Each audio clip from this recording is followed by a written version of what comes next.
नमस्कार साथियों, आज हम शुरू करने वाले क्लास 10 से चैप्टर नंबर 10 में लेक्चर नंबर 3, जिससे पहले हमने लेक्चर नंबर 1 में इंट्रो वीडियो देखा है और लेक्चर नंबर 2 में 10.1 और 10.2 दोनों थ्योरम एक साथ देखी हैं। तो लेक्चर नंबर 3 में हम देखने वाले हैं 10.1 एक्सरसाइज। बहुत ही छोटी एक्सरसाइज है और बहुत इसमें एमसीक्यूज बनने के चांसेस रहते हैं। तो पहले क्वेश्चन से देखते हैं, how many tangents can a circle have. एक सर्किल पे कितनी टेंजेंट्स हो सकती है? तो इसका आंसर होगा मैनी। आंसर क्या होगा? मैनी। अभी यहाँ पे आपको थोड़ा सा कंफ्यूजन रह सकता है। अगर सर्किल पे टेंजेंट्स की बात करें तो टेंजेंट्स बहुत सारी हो सकती हैं इधर उधर, लेकिन एक्सटीरियर पॉइंट से बात करें तो 2 हो सकती हैं। अगर वो कहे पैरेलल कितनी, तो 2 हो सकती हैं। ये आपको अलग अलग केस में याद रखना चाहिए। नेक्स्ट क्वेश्चन है, a tangent to a circle intersect it in. आपको ध्यान होगा इंट्रो वीडियो में हमने इसकी बात की थी।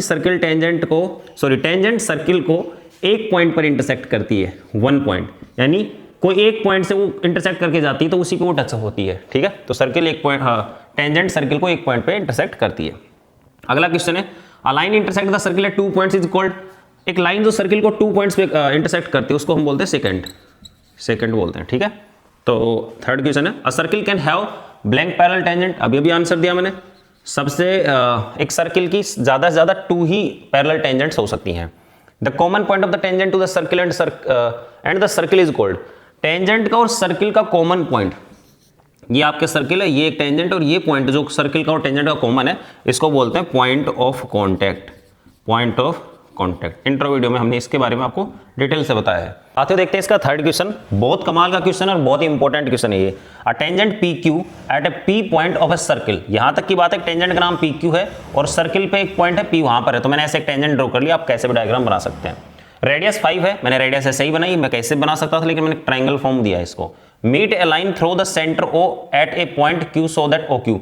एक लाइन है, मतलब एक सेंटर है जिसका नाम, सेंटर का नाम तो ओ है और बाहर एक पॉइंट है क्यू, तो ओ क्यू की लेंथ आपको 12 दी है। लेंथ पी क्यू इज, आपको पी क्यू की लेंथ पूछी है।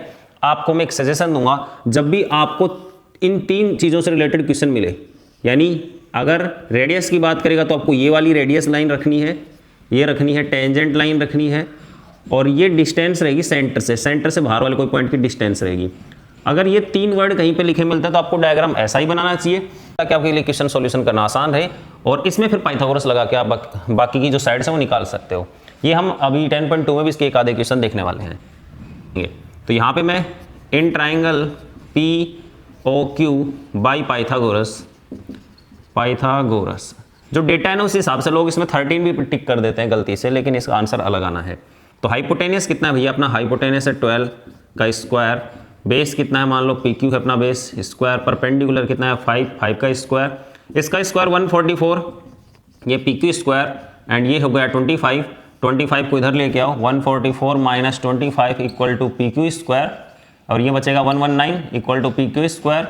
रूट कर दो तो इसका तो होता नहीं, तो रूट लग के छूट गया, और पी क्यू की वैल्यू आपकी √119। तो आपका option D is the right answer. बहुत इंपॉर्टेंट क्वेश्चन इस एक्सरसाइज का। देखते हैं दोस्तों इसका last question 4, draw a circle. सबसे पहले बोला सर्किल बनाओ, तो हमने एक सर्किल बना लिया। आप चाहो तो ना इसको अपने इंस्ट्रूमेंट से बना सकते हो, कंपास वगैरह से बना सकते हो। And 2 lines parallel to given line. अब 2 और लाइन है और वो पैरेलल है किसी लाइन के, जो सच दैट एक लाइन गिवन है, मतलब एक लाइन गिवन है, उसके वो 2 लाइन पैरेलल है।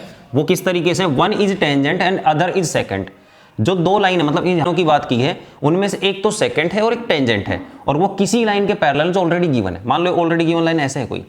अब इसके पैरेलल अगर 2 लाइन होंगी जिसमें से एक सेकंड होगी, एक टेंजेंट होगी, तो क्या उन्हें यूं होना चाहिए? मतलब इसे ये पैरेलल होना चाहिए। तुम कहो सर ऐसे क्यों बनाया आपने? तो एक सर्किल है, आपने मान लो गिवन लाइन को यूं बनाया, और उसके बाद इसी के पैरेलल एक लाइन सेकंड होनी चाहिए और एक टेंजेंट होनी चाहिए। तो टेंजेंट मैंने खींच दी, एक सेकंड होनी चाहिए, सेकंड मैंने लगा दी। तो आपका डायग्राम आप यूं भी बना सकते हो, यूं भी बना सकते हो। इनफैक्ट आप चाहो सर मैं यूं बनाऊंगा, तो एक गिवन लाइन ये है, टेंजेंट है, एक सेकंड है, उसी के पैरेलल होनी चाहिए, है ना। ऐसा नहीं कि आपको सर्किल ये बनाया, गिवन लाइन ये है और आप यूं करने लग गए, तो फिर गलत हो जाएगा। इसकी लैंग्वेज कह रही है कि गिवन लाइन के पैरेलल होनी चाहिए वो दोनों लाइन। ठीक है ना दोस्तों?